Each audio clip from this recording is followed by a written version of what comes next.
Yeah, we're here at your workbench. We're going to do some rigging techniques, talking about bait. You know, in reality, nothing beats a live bait, Carl. No. Nothing. You know, with a live bait, you're feeding your target species the things that he eats all the time. So you're not really fooling him. You're feeding him, and that's really the key to it.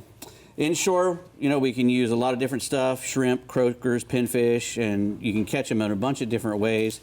But probably the best way to catch most of our fish bait is to use a hook and line. Right. Because you know the bait comes out a lot friskier and they're a little better. This Penn 3500 combo here, if you hold that for me, you know, that's a Spinfisher 7 combo, IPX5 sealed body and spool, CNC gears. It's got the HT100, you know, drag. Right. Carbon fiber drag. It's almost too good to be using for bait, but if you're going to be catching big baits and a lot of them on a string, right, you need something strong that's not going to flex. That's got a graphite composite blank, Duraguides, one piece.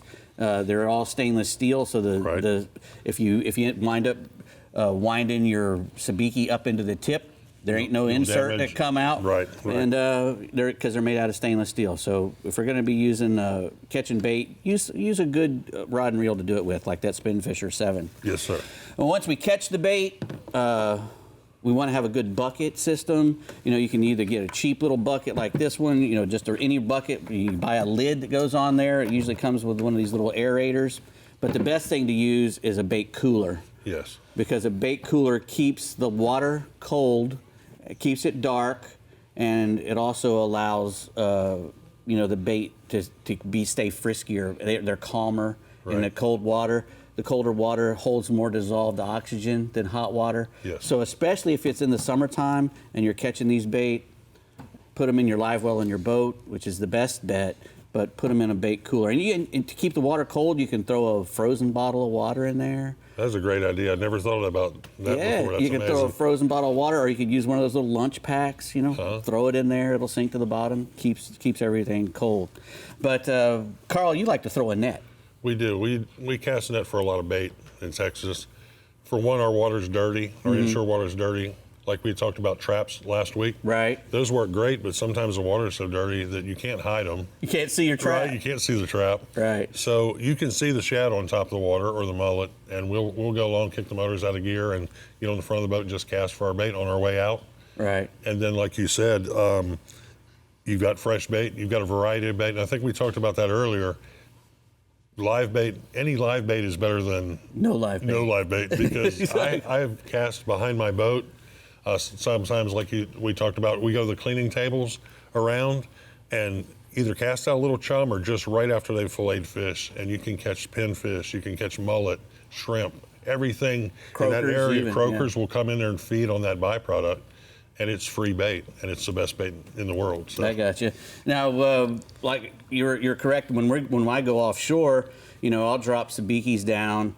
Or even just small hooks with bait, like fish bites on it as well, and try to catch whatever's there. If you know, you can a lot of times catch, you know, like a little mingo snapper or you know any assorted bottom fish, and bring it up and put it out on a wire rig, and you're going to catch wahoos on it. You can catch kingfish on it.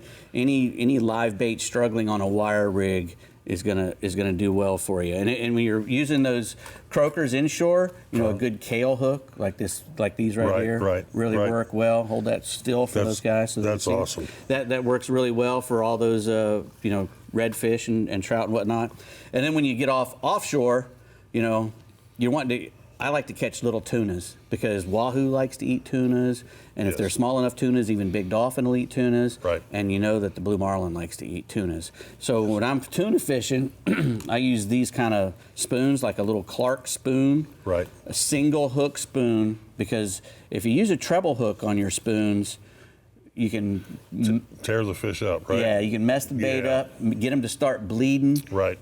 And you don't want to keep a bleeding bait in a tuna tube or a live well because they'll bleed out and then they're not as frisky and fresh. Right. So unless you're having a hard time catching bait, like if you're having a hard time catching bait, go ahead and keep those dead ones, you know, the ones that are bleeding really hard, because you can rig them up and skip them and they'll work just as good, you know. Yeah, but if you're catching fast and furious bait, don't keep the don't keep the injured or the dead baits. Right, Yeah. right. And what you'll do is you'll fish these Clark spoons 2 at a time on 40 pound fluorocarbon, or even 50 pound, whatever you can get away with. The thicker the better, because once you get these little tunas on, they fight hard. Oh, they do. And when you get them close to the boat, you want to be able to wrap up and get them into the boat without hurting your hands and whatnot. And the thicker the leader you can get away with, the more you can sling those tunas into the Right boat. in the boat, yeah. And then start, first thing you should do when you catch a tuna for live bait is bridle the first one you catch and throw it over where you're catching those tunas. Right. And if you can catch 2 at a time, put 2 out really quick, because those marlin will be around the They're gonna be place in that area, yeah. where those little tunas Yeah. are.